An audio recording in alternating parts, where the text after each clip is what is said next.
George Barnes building on the Heinz Utica campus, HVAC repairs have been taking place upstairs in the campus library, as well as the radio and television technology lab and studio.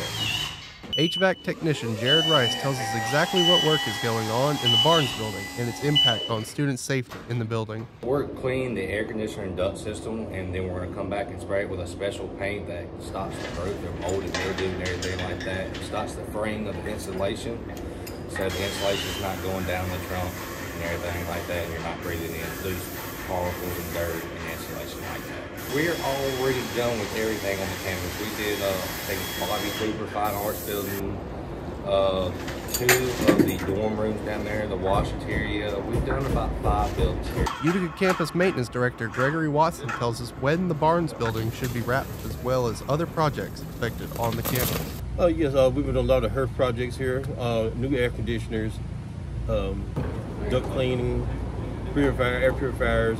There's a lot of upgrades. Right now in the Barnes building, we're doing the last stage of the duct cleaning. Should be wrapping everything up within the next 6 months, I guess. But we got a few things coming up. Projects that we're working on here on the campus itself, not anything going with HERF or anything, but we got a few more plans.